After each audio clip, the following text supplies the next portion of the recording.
Good morning.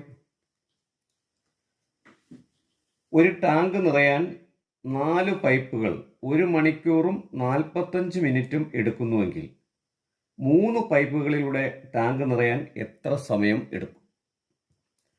അപ്പോൾ നമുക്കിവിടെ ആ സമയം കണ്ടുപിടിക്കാൻ 4 പൈപ്പുകളിലൂടെ 1 മണിക്കൂറും 45 മിനിറ്റും എടുക്കും. അങ്ങനെയാണെങ്കിൽ 3 പൈപ്പുകളിലൂടെ ആ ടാങ്ക് നിറയാൻ എത്ര സമയം എടുക്കും എന്നുള്ളതാണ്.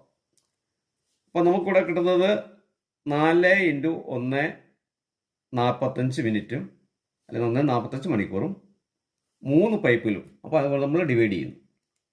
അപ്പോൾ നമുക്കിവിടെ 4 × 1 45 എന്ന് പറയുന്നത്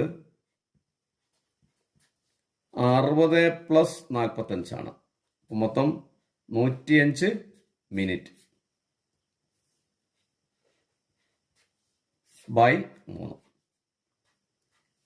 അപ്പോൾ നമ്മളിതിനെ കാൽക്കുലേറ്റ് എടുക്കുമ്പോൾ 4 × 105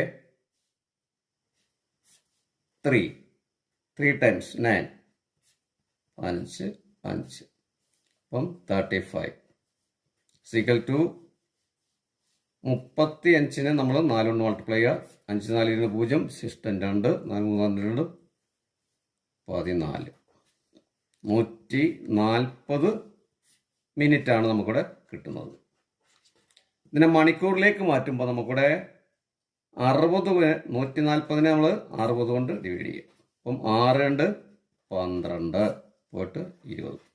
ഇപ്പം 2 മണിക്കൂറും 20 മിനിറ്റ്. അപ്പോൾ ഈ കണക്കും നിങ്ങൾക്ക് മനസ്സിലാക്കാമെന്ന് വിചാരിക്കുന്നു. അങ്ങനെയെങ്കിൽ നമ്മുടെ ചാനൽ ലൈക്ക് ചെയ്യാനും സബ്സ്ക്രൈബ് ചെയ്യാനും മറന്നു വരുത്. Thank you.